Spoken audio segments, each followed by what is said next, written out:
Friends, welcome back to our new video. ഇന്ന് ഒരു പിക്കിളാണ് കാണിക്കുന്നത് കേട്ടോ. കരിമുളകും മാങ്ങയും ഇട്ടിട്ട് നല്ല ഒരു പിക്കിള് ഉണ്ടാക്കിയിട്ട് പിറ്റേ ദിവസം തന്നെ ഉപയോഗിച്ച് തുടങ്ങാം. അതിൻ്റെ റെസിപ്പി ഇതാ നമുക്ക് കാണാം കേട്ടോ. അപ്പോൾ വീഡിയോയിലേക്ക് പോവാം. Hi friends, welcome back to our new video. കുറച്ച് മാങ്ങ കിട്ടിയിട്ടുണ്ട്, ചെറിയൊരു 3-4 മാങ്ങ കേട്ടോ. അത് പെട്ടെന്ന് നമുക്കൊന്ന് അച്ചാറുണ്ടാക്കിയെടുക്കാം. അതിന് വേണ്ടിയിട്ട് മൺചട്ടി ചൂടായിട്ടുണ്ട്. അതിലേക്ക് എണ്ണയാണ് ഒഴിച്ചു കൊടുത്തിട്ടുള്ളത് കേട്ടോ, നല്ല എണ്ണ.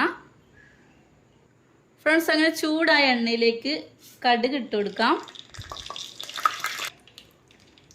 ഉലുവ ഇട്ട് കൊടുക്കാം, ഇഞ്ചി വെളുത്തുള്ളി ചതച്ചതും കരിവേപ്പിലയും കൂടി ഇട്ട് കൊടുക്കാം. നന്നായി മിക്സ് ചെയ്യാം.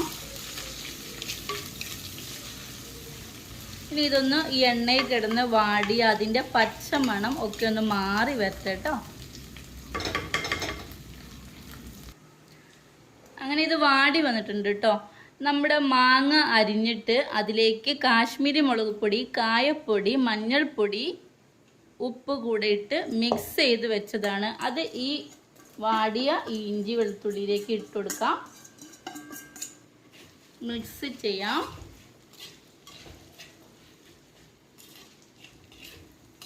ഈ മിക്സ് ചെയ്ത മാങ്ങക്കൂട്ടിലേക്ക് നമ്മളടുത്ത് ഉപ്പിലിട്ട കാന്താരി ഉണ്ടായിരുന്നു കേട്ടോ. അതാണ് ഈ മാങ്ങയിലേക്ക് ഒഴിച്ച് കൊടുക്കുന്നത്. അപ്പോൾ ഇനി വേറെ സുർക്ക ഒഴിക്കുന്നില്ല കേട്ടോ. അങ്ങനെ ഈ മാങ്ങയിലേക്ക് ഇട്ട കാന്താരി സുർക്ക നന്നായിട്ട് മിക്സ് ചെയ്ത് ഒരു ജസ്റ്റ് തള വരുന്നത് വരെ വെയിറ്റ് ചെയ്തിട്ട് മൂടി വെക്കാം.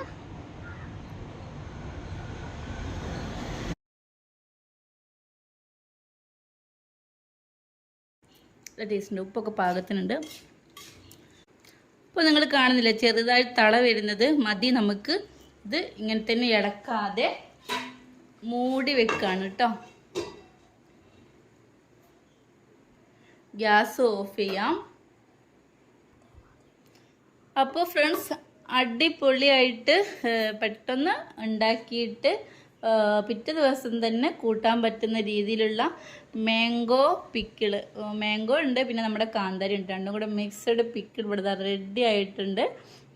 നല്ല ടേസ്റ്റാണ് കേട്ടോ ചോറിൻ്റെ കൂടെ കഴിക്കാൻ വേണ്ടിയിട്ട്. അപ്പോൾ ഇതേപോലെയുള്ള ഈസി ആയിട്ടുള്ള ടേസ്റ്റി ആയിട്ടുള്ള നല്ല റെസിപ്പിയോ വ്ളോഗൊക്കെ ആയിട്ട് വരാം. അപ്പോൾ വീണ്ടും കാണാം. താങ്ക്